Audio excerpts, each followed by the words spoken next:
Ang mga gawa ng mga apostol, unang kabanata.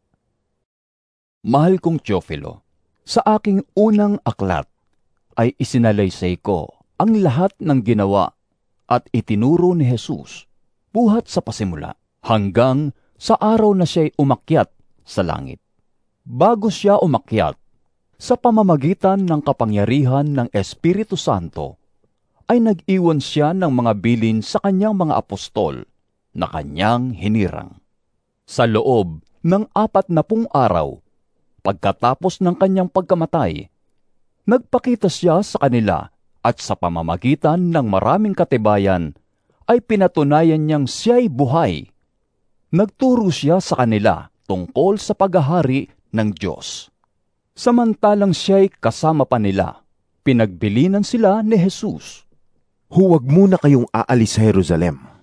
Sa halip, hintayin ninyo roon ang ipinangako ng Ama na sinabi ko na sa inyo. Si Juan ay nagbautismo sa tubig, ngunit di magtatagal at babautismuhan kayo sa Espiritu Santo. Nang magkatipon si Jesus at ang mga alagad, nagtanong sila kay Jesus, Panginoon, itatatag na po ba ninyong muli ang kaharian ng Israel? Sumagot si Jesus, Ang mga panahon at pagkakataon ay itinakda ng Ama sa kanyang sariling kapangyarihan. At hindi na kailangan pang malaman ninyo kung kailan iyon. Subalit tatanggap kayo ng kapangyarihan pagbaba sa inyo ng Espiritu Santo at kayo'y magiging mga saksi ko sa Jerusalem, sa buong Judea at sa Samaria at hanggang sa dulo ng daigdig. Pagkasabi nito, si Jesus ay iniakyat sa langit habang ang mga alagad ay nakatingin sa kanya at natakpan siya ng ulap. Habang sila'y nakatitig sa langit at siya'y iniaakyat, may 2 lalaking nakaputi na lumitaw sa tabi nila. Sabi nila, Kayong mga taga-Galilea, bakit kayo nakatayo rito at nakatingin sa langit? Itong si Jesus na umakyat sa langit ay magbabalik gaya ng nakita ninyong pag-akyat niya.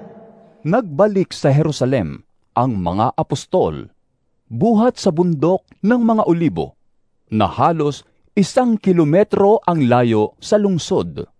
Pagdating sa bahay na kanilang tinutuluyan, umakyat sila sa silid sa itaas.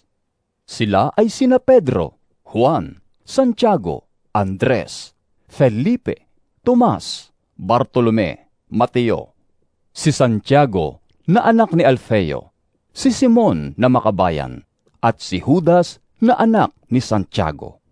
Lagi silang nagsasama-sama upang manalangin kasama ang mga babae at si Maria na ina ni Jesus, gayon din ang mga kapatid ni Jesus.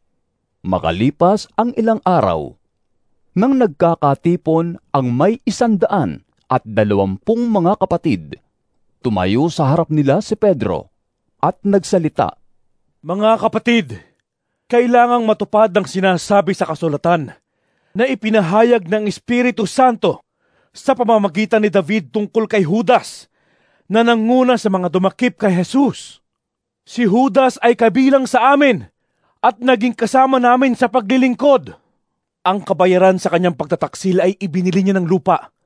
Doon siya nahulog ng patiwarik at sumabog ang kanyang tiyan at lumabas ang kanyang bituka.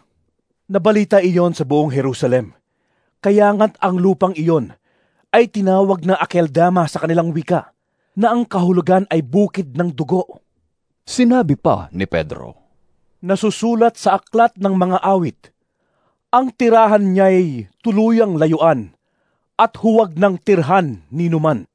Nasusulat din, gampanan ng iba ang kanyang tungkulin. Kaya't dapat pumili ng isang makakasama namin bilang saksi sa muling pagkabuhay ni Jesus. Kailangang siya'y isa sa mga kasakasama namin sa buong panahong kasama kami ng Panginoong Jesus. Mula nang bautismuhan ni Juan si Jesus hanggang sa siya ay inakyat sa langit. Kaya't iminungkahi nila ang 2 lalaki, si Matias at si Jose, na tinatawag na Barsabas, na kilala rin sa pangalang Husto. Pagkatapos, sila'y nanalangin. Panginoon, alam ninyo kung ano ang nasa puso ng lahat ng tao. Ipakita po ninyo sa amin kung sino sa dalawang ito ang inyong pinili upang maglingkod bilang apostol kapalit ni Judas na tumalikod sa kanyang tungkulin nang siya'y pumunta sa lugar na nararapat sa kanya. Nagpalabunutan sila at si Matias ang napili. Kaya't siya ay idinagdag sa 11 apostol.